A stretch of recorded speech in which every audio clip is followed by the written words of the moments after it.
Have you ever wondered if Doublemint gum actually contains two different types of mint? The name suggests a dual variety, but the legal and scientific reality is quite different than what you might expect. Let's start with the history.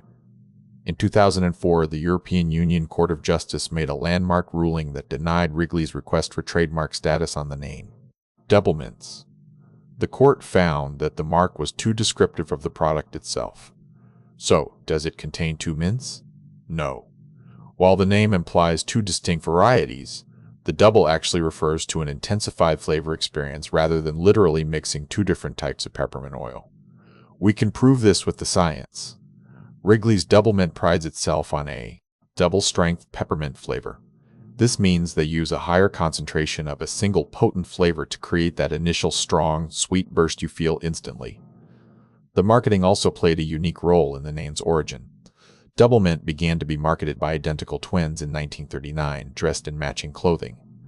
The double concept was visually represented by the pair of twin ambassadors representing the brand. This branding strategy created a lasting legacy where sharing a stick became synonymous with friendship.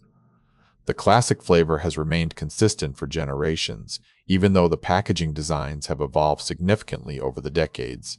Ultimately, when you chew a piece of Doublemint, you are tasting twice the minty flavor for double the refreshment.